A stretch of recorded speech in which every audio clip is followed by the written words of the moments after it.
असफलता एक चुनौती है, इसे स्वीकार करो। क्या कमी रह गई देखो और सुधार करो।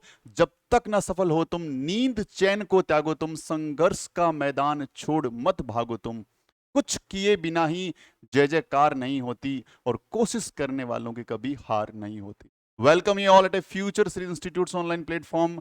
बच्चों, आप सबका स्वागत करता हूं मैं डेली लाइव क्लास में, और इसमें हम लोग रोजाना पढ़ते हैं 8 बजे से लेकर 11 बजे के बीच में।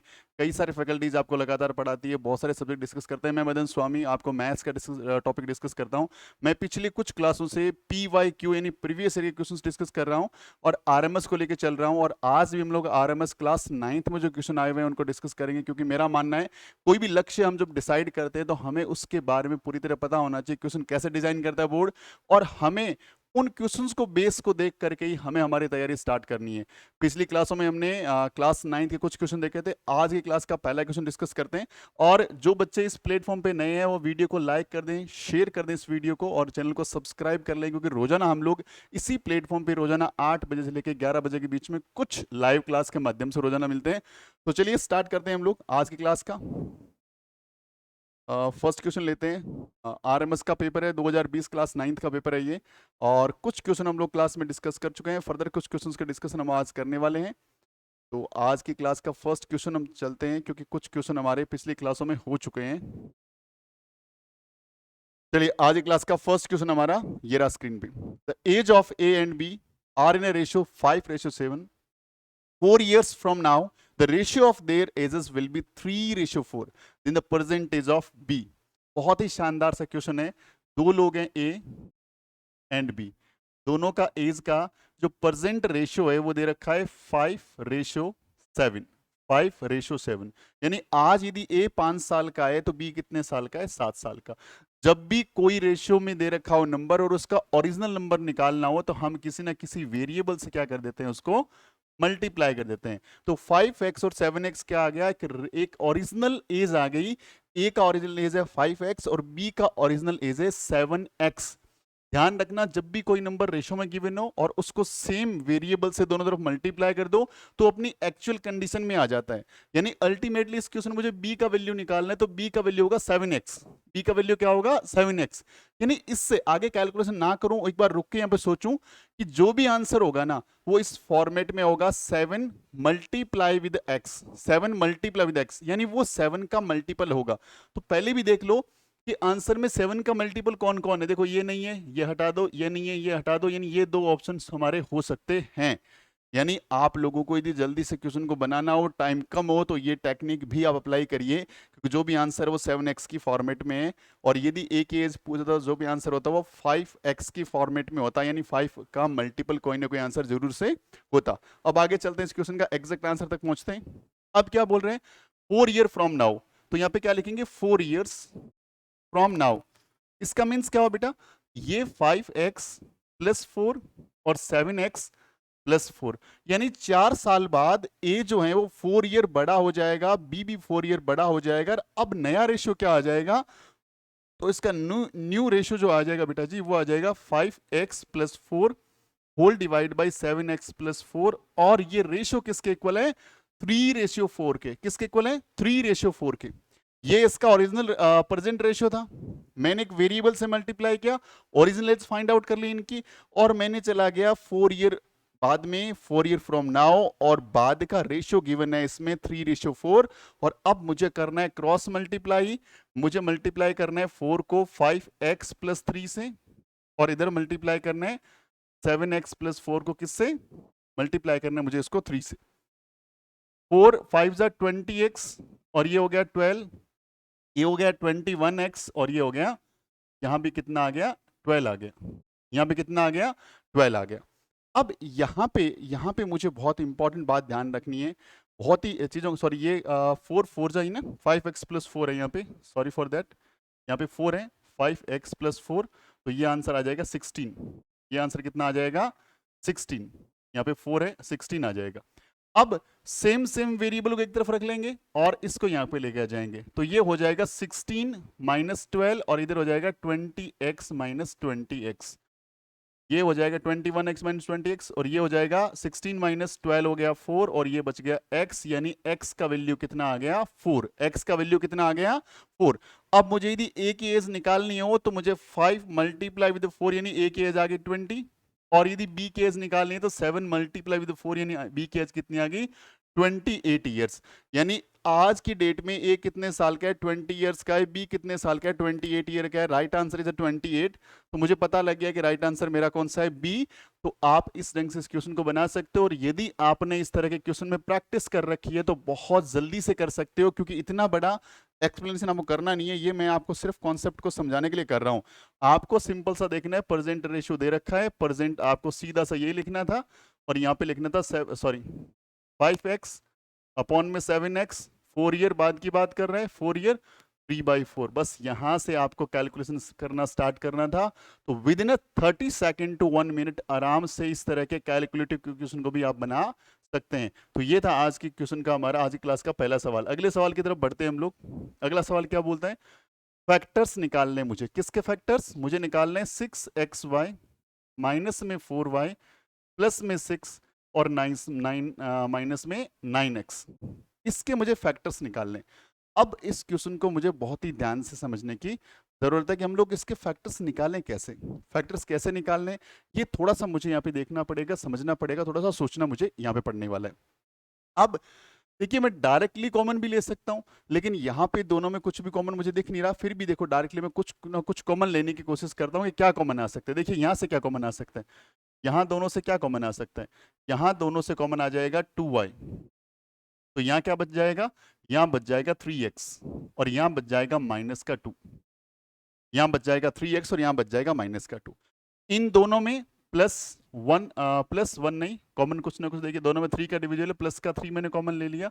और अब यहाँ पे क्या कॉमन आ गया, यहाँ पे देखिए 3 कॉमन है, यहाँ बच गया 2, और यहाँ क्या बच गया माइनस का 3x, माइनस का 3x। यहां तक बात ठीक है, लेकिन एक बात थोड़ी चेंज है, क्योंकि यहाँ पे सिंबल्स देखिए आगे पीछे है। यहाँ पे 3x प्लस का है, 2 माइनस का है, यहाँ पे 2 प्लस का है, 3x माइनस का, ऐसा नहीं होना चाहिए। कॉमन लेने के बाद ये अंदर वाला जो है वो एक जैसा होना जरूरी है। तो हम क्या करते हैं, माइनस को बाहर कॉमन ले लेते हैं।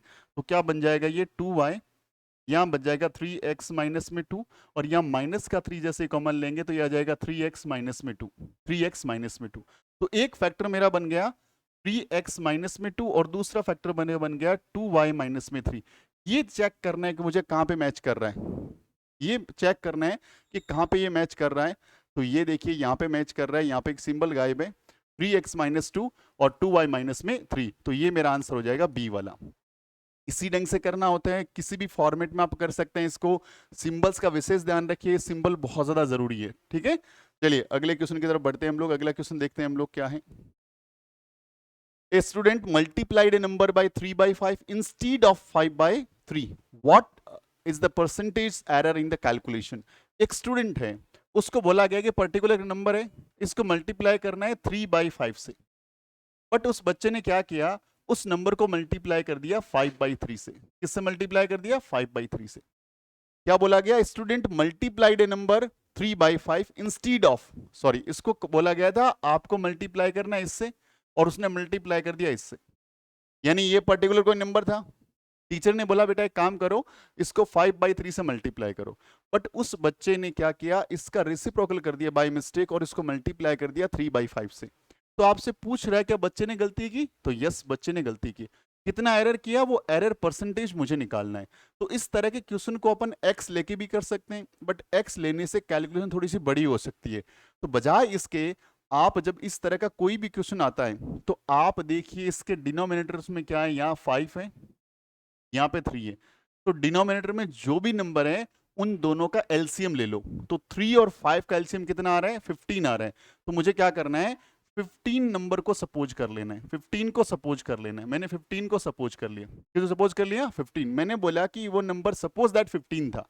अब मैंने इससे मल्टीप्लाई कर दिया स्टूडेंट ने बाय मिस्टेक, तो क्या आंसर लेके आ गया, 3 से मल्टीप्लाई किया, 5 से कैंसिल किया 3 टाइम, 3 3 जा 9। स्टूडेंट का आंसर क्या है 9। जबकि आना क्या चाहिए था, देखिए 3 से कैंसिल हुआ 5 टाइम, 5 5 जा कितना होता है 25। स्टूडेंट का आंसर कितना आना चाहिए 25, आया कितना 9। ऐसा क्यों हुआ? क्योंकि उस पर्टिकुलर नंबर को टीचर ने बोला था 5/3 से मल्टीप्लाई करो, बच्चे ने जल्दबाजी में ध्यान नहीं दिया और उस नंबर को उसने 3/5 से मल्टीप्लाई कर दिया। ये नंबर को मैं कुछ भी सपोज कर सकता हूँ, 30 सपोज कर सकता हूँ, 60 सपोज कर सकता हूँ, कुछ भी सपोज कर सकता हूँ, कोई फर्क नहीं पड़ता, इसका एंड रिजल्ट सेम होगा। बट एक ऐसा नंबर सपोज करने से जो नीचे वाले नंबर से कट जाए तो कैलकुलेशन थोड़ी सी ईजी हो जाती है। अब मुझे बताइए एरर कितने किया सर? कितना कम आंसर आ रहा है सर? 16 आंसर कम आ रहा है। कितना आंसर कम आ रहा है? 16 कम आ रहा है। कितना कम आ रहा है? 16। आना कितना चाहिए था? 25। आया कितना? 9।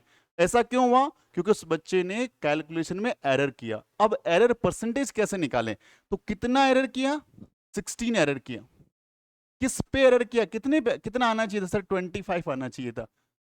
परसेंटेज निकालने के लिए फ्रैक्शन को हमेशा 100 से मल्टीप्लाई करते हैं। किससे मल्टीप्लाई करते हैं? 100 से। 25 से कैंसिल कर दो 4 टाइम, 4 16 जा 64। तो राइट आंसर इज 64%। कितना परसेंट? 64%। ऑप्शन के अंदर ये रहा। तो उस बच्चे ने जो एरर किया उसका परसेंटेज था 64%। कितना था? 64%। बहुत ही बढ़िया क्वेश्चन है, एग्जाम पॉइंट ऑफ व्यू से वेरी इंपॉर्टेंट। बहुत सारे एग्जाम में इसको देखने को ये क्वेश्चन हमें मिलता है। अगले क्वेश्चन की बात करते हैं। The actual width of A store room is 300 centimeter. If the scale chosen to make its drawing is 1:6, then what will be the width of the room in the drawing? Question को समझना है। देखिए, मैं बोलूं कि भाई आपके पास जो भी कमरा है या फिर आपको दो जगह कोई डिस्टेंस है, उस डिस्टेंस को मेजर करना है। या मान लीजिए आपने क्या किया, मैप बनाया, ऐसे मान लीजिए किसी भी कंट्री का, किसी भी स्टेट का कोई मैप बनाया, तो क्या इसके अंदर ये जो बाउंड्री है क्या ये इतनी ही लेंथ है? एक्चुअली नहीं सर, इसकी लेंथ तो बहुत ज्यादा बड़ी है, लेकिन यहाँ बहुत छोटा सा दिखा दिया। इसका मतलब हम लोग यहाँ पे करते हैं स्केलिंग। क्या करते हैं? स्केलिंग। हम स्केल चूज करते हैं, हम स्केल चूज करते हैं। देखिए कैसे, जैसे मैंने इतनी बड़ी लाइन बनाई, सपोज ये लाइन थी 10 सेंटीमीटर की, 10 सेंटीमीटर की, मुझे इसको छोटा करके लिखना है। तो मैं क्या बोल सकता हूं कि मैंने स्केल कर दिया 10 centimetre equals to 1 centimetre. Drawing में इतनी से बनानी है, तो मैं 10 सेंटीमीटर लाइन को इससे रिप्रेजेंट कर सकता हूं। ये होता है एक्चुअली स्केल करना और स्केलिंग करना, इसका मतलब ये होता है। ठीक है, तो स्केलिंग का मतलब ये हो गया। अब बात को समझना है आपको। ठीक है, कि क्या बोला गया कि एक रूम है जिसकी एक्चुअल विड्थ कितना है? 300 सेंटीमीटर। कितना एक्चुअल विड्थ कितना है? 300 सेंटीमीटर। बट ड्राइंग के अंदर हम लोग 300 सेंटीमीटर की लाइन ड्रॉ नहीं करेंगे। उसने स्केल चूज किया 1:6। इसका मतलब ये होता है कि एक्चुअल लेंथ यदि 6 है तो हम 1 लेंगे। यूनिट चाहे कुछ भी हो, सेंटीमीटर, मीटर, किलोमीटर, कोई फर्क नहीं पड़ता। यदि एक्चुअल लेंथ 6 है तो हम ड्राइंग पे क्या लिखेंगे? 1 सेंटीमीटर। मान लीजिए 6 सेंटीमीटर की कोई लाइन लेंथ है, हम ड्राइंग पे कितना दिखाएंगे? 1 centimetre. 12 centimetre 2 centimetre, 13 centimetre 3 centimetre. अब ये बोल रहा है कि बताओ, तो रेशियो क्या हो गया? 1:1/6। एक्चुअल लेंथ कितना सर? 300, तो मल्टीप्लाई कर दो 300 से। आंसर कितना आ गया? 50 सेंटीमीटर। कितना आंसर आ गया? 50 सेंटीमीटर। तो राइट आंसर इज ए। यानी इससे क्या सीखा हमने? हमने ये सीखा कि जो drawing room actually 300 centimetre width का था, वो ड्राइंग पेपर पे कितने में सल्ट गया? 50 सेंटीमीटर में हमने रिप्रेजेंट कर दिया। हमने ऐसा क्यों किया? क्योंकि उस ड्राइंग रूम का हमने स्केल क्या लिया कि 1 unit equals to 6। 1 unit equals to 6 units हमने लिया। तो ये तरीका होता है स्केलिंग लेने का, स्केल लेने का। और जब भी आप ग्राफ बनाते हो तो स्केलिंग पॉइंट को समझना बहुत ज्यादा जरूरी है। आई होप कि आपको समझ में आ गया होगा। अगले क्वेश्चन की तरफ बढ़ते हैं हम लोग। बहुत ही इजी क्वेश्चन लिखा हुआ है, स्टैंडर्ड फॉर्म में चेंज करो। तो भैया ये कौन सा फॉर्म है? इसको हम लोग नॉर्मल फॉर्म बोल सकते हैं या इसको यूजुअल फॉर्म बोल सकते हैं। याद रखना, जो भी नंबर आपने आज तक देखा है बुक्स में या आपने कभी लिखा है, वो उसका यूजुअल फॉर्म होता है या इसका नॉर्मल फॉर्म होता है। अब सर नॉर्मल फॉर्म तो ठीक बात है, स्टैंडर्ड फॉर्म होता क्या है? स्टैंडर्ड फॉर्म किसी भी नंबर को बहुत छोटे तरीके से लिखना होता है। कई बार डेटा बहुत बड़ा होता है, तो उसको छोटे में लिखने का तरीका क्या है वो समझते हैं अपन लोग।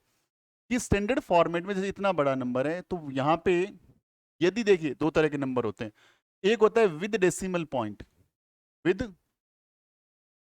डेसिमल पॉइंट, और एक होता है विदाउट डेसिमल पॉइंट, एक होता है without decimal point. With decimal point का मतलब 539.26, एक होता है 292163। अब स्टैंडर्ड फॉर्मेट में ध्यान ये रखना होता है कि हमें लेफ्ट साइड से एक डिजिट को रखना है, उसके बाद डेसिमल लगाना है। लेफ्ट साइड में क्या रखना है, एक डिजिट रखना है और डेसिमल लगाना है। तो अब देखो डेसिमल यहां है, इसको मुझे यहां से यहां लेके आना है, यहां से यहां लेके आना है। इसका मतलब मैं दो प्लेस कहां चल रहा हूं, लेफ्ट में चल रहा हूं। दो प्लेस कहां चल रहा हूं, लेफ्ट में चल रहा हूं।